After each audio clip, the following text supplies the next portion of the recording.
SIR के मुद्दे पर इस वक्त देश में सियासी उठापटक चल रही है। विपक्ष हमलावर है और सरकार भी विपक्ष को घेर रही है और इस वक्त इसी से जुड़ी बड़ी खबर आ रही है। बड़ी खबर यह है कि बीजेपी सांसद संबित पात्रा ने कांग्रेस पर बड़ा सियासी हमला किया है।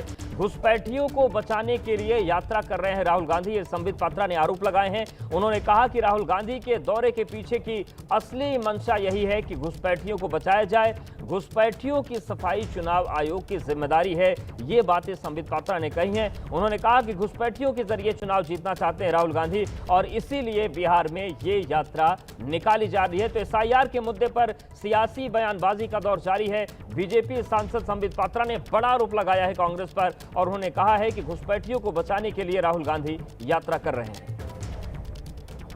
से जिस प्रकार का व्यवहार कांग्रेस पार्टी और कुछ अपोजिशन दलों का रहा है, खास करके एसआईआर के मुद्दे को लेकर, बिहार के चुनाव को लेकर, यह पूरा हिंदुस्तान देख रहा है।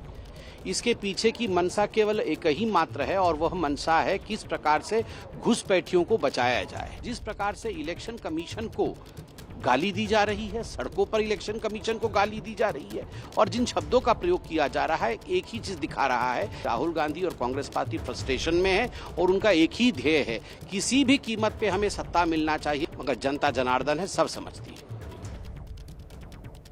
एनडीए की तरफ से उपराष्ट्रपति पद के उम्मीदवार सीपी राधाकृष्णन दिल्ली पहुंचे। केंद्रीय मंत्री किरेन रिजिजू और प्रहलाद जोशी ने उनका स्वागत किया और आज एक महत्वपूर्ण बैठक प्रहलाद जोशी के आवास पर भी है।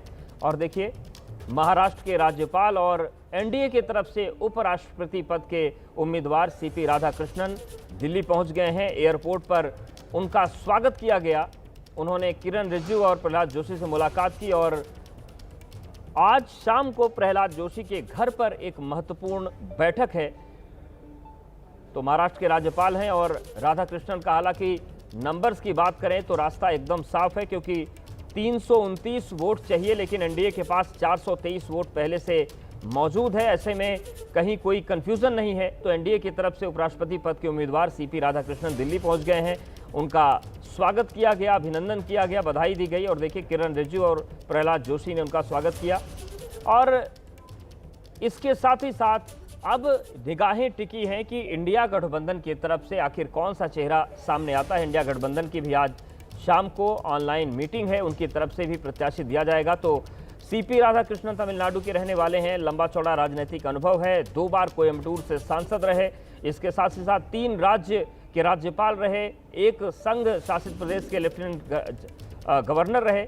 1974 में आरएसएस से जुड़ाव था, 4 दशक से ज्यादा का उनका राजनीतिक करियर है। कल सिद्धिविनायक मंदिर में उन्होंने दर्शन किया था, पूजन किया था, शाम को उनके नाम का ऐलान हुआ और आज वो दिल्ली पहुंच गए हैं जहां पर बीजेपी के वरिष्ठ नेताओं के साथ मुलाकात होगी।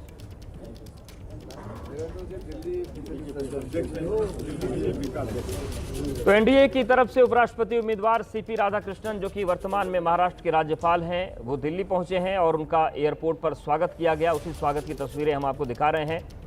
किरेन रिजिजू और प्रहलाद जोशी ने उनका स्वागत किया और अब उनका बीजेपी के बड़े नेताओं से मिलने का कार्यक्रम रहेगा। शाम को एक महत्वपूर्ण बैठक भी है प्रहलाद जोशी के आवास पर, इसी उपराष्ट्रपति पद के चुनाव को लेकर। 9 सितंबर को ये चुनाव है, उसी दिन परिणाम भी आ जाएंगे। हालांकि जो नंबर गेम है, लोकसभा और राज्यसभा के सदस्य इसमें वोटिंग करते हैं, उस हिसाब से रास्ता पूरी तरीके से साफ है और जीत में कोई भी किसी भी तरीके की आशंका नहीं है कि जीत की राह कठिन है, क्योंकि बहुमत जितना चाहिए उससे कहीं ज़्यादा नंबर्स एनडीए के पास हैं। और अगर हम सीपी राधाकृष्णन के करियर की बात करते हैं तो 4 दशक से ज़्यादा का करियर है। 2 बार कोयम्बटूर से सांसद रहे, 1998 और 99 में।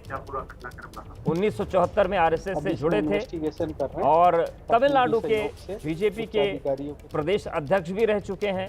उस दौरान उन्होंने 93 दिनों की एक रथ यात्रा निकाली थी, जिसमें नदियों को जोड़ने को लेकर, आतंकवाद को मिटाने को लेकर कई अहम मुद्दे उन्होंने उठाए थे। और इसके साथ ही साथ कोयम्बटूर के वाजपेयी के नाम से वो मशहूर हैं। उन्हें राज्य का अजात शत्रु कहा जाता है, ऐसा नेता जिसका कोई भी सियासी दुश्मन नहीं है। तो सीपी राधाकृष्णन दिल्ली पहुंच गए हैं और यहां पर वक्त एक छोटे से ब्रेक का है।